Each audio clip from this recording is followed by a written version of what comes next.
Member for Vancouver-Langara.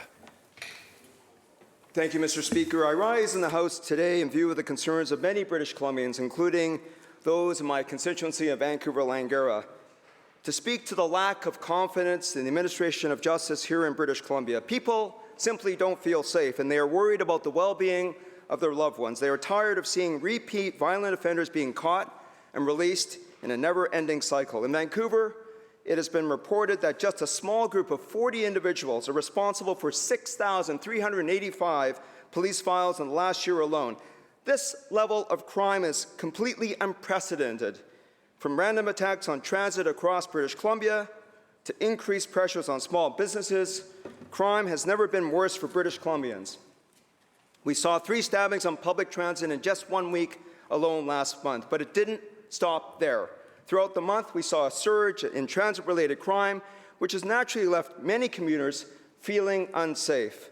Small businesses have been asking for financial relief because they cannot keep up with the added costs being brought to them due to vandalism, theft, and the need to continuously clean their storefronts from drug paraphernalia and sometimes even human feces. Mr. Speaker, British Columbians are fed up with the public safety situation here in BC.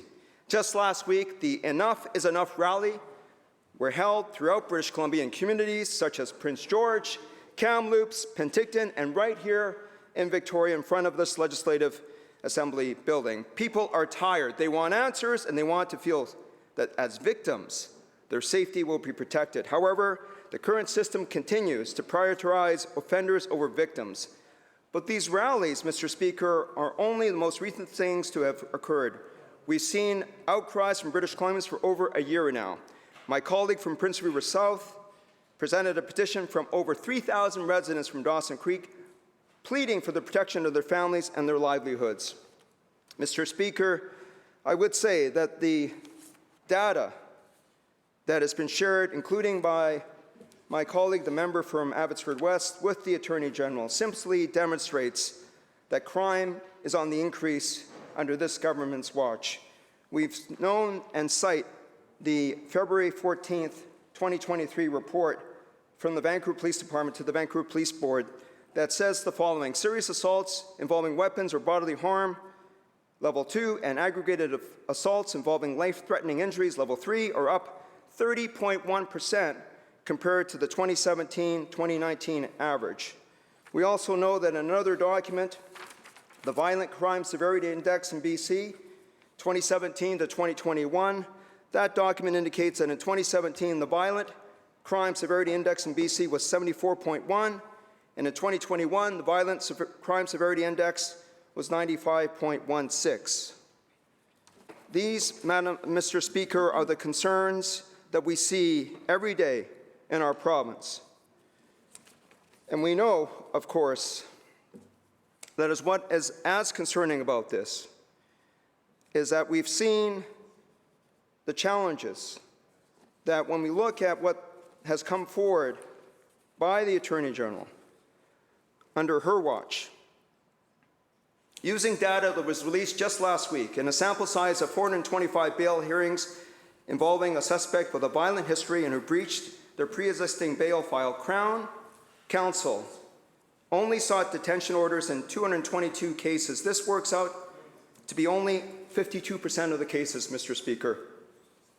So British Columbians have the right to expect from their government, from this Attorney General. Member, as I just noted, statements should not reflect negatively on individuals or members of groups in this House. That's the practice in this House. If the members don't like it, they can argue it should change. But that is how private members' time works. We do have question period, we have bill debate, we have estimates, we have committee stage, where those kinds of statements can be made. That is not in keeping in the spirit of this time in this House. Thank you, Mr. Speaker. I'm reading from the Crown Counsel Policy Manual, which is available online to all British Columbians for the transparency that's important by this government and this Attorney General in the role that she plays and the role that her former predecessor, the Minister for Indigenous Relations and Reconciliation, and the Premier. Member, this is not a time to argue with the Speaker. Mr. Speaker, I'm only stating the fact, though. Members can state facts. They cannot target members individually or as groups. That's the order. That's the way this time works. Thank you, Mr. Speaker. I will just then read, with respect, the excerpts from the Crown Council Policy Manual, which does, of course, underline the point that the duty to prosecute offences flows directly and exclusively to the Attorney General of this province as the Chief Law Officer of the Crown. The Attorney General is ultimately responsible for all prosecutions within provincial jurisdiction and must fulfill this constitutional role in an independent and judicial manner. The AG, or Attorney General's prosecutorial function, is delegated to Crown Counsel, who exercises the prosecution function on the Attorney General's behalf as their lawful agents. The Attorney General superintends this function and remains accountable to the legislature for all exercises of prosecutorial authority. This, Mr. Speaker, is what I'm speaking to here today. And we know that as we look forward, as this government continues to want to frame this issue as a national issue. Member, I've provided clear direction, as have been provided by previous speakers of all partisan stripes. This is not the time to be targeting government, and it's not the time to be targeting opposition. This is a time where you can put forward your own beliefs about your own party's position on issues, but it is not the time to target others negatively.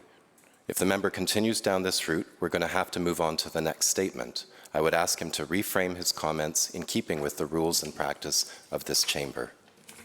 Thank you, Mr. Speaker.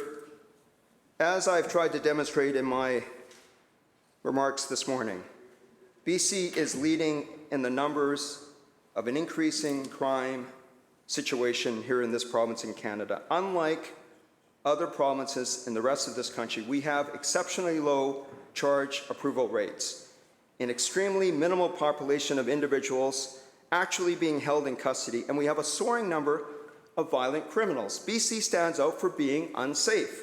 We need to strive to be better. We need to strive to protect victims and condemn repeat violent offenders and provide real consequences so that our streets can be safe. Our municipalities have been plagued by the ongoing crisis for too long. In Vancouver, we see an average of 4 random attacks happening per day. We need immediate action, Mr. Speaker, and we know that without that immediate action, confidence in the administration of justice in our province weakens. And this is the concern. It should be the concern for all of us in this House. Because ultimately, when British Columbians lose confidence in their justice system, they start to doubt government itself. And this is a concern. If we lose that confidence, we have less accountability. And less accountability for the actions that those repeat violent offenders are taking on our streets plagues our communities every day. And this is why British Columbians and our voice in this House, the voice on the legislative lawns from Enough is Enough, we are speaking to this, and I hope this government will hear our voice. Thank you, Mr. Speaker. Member.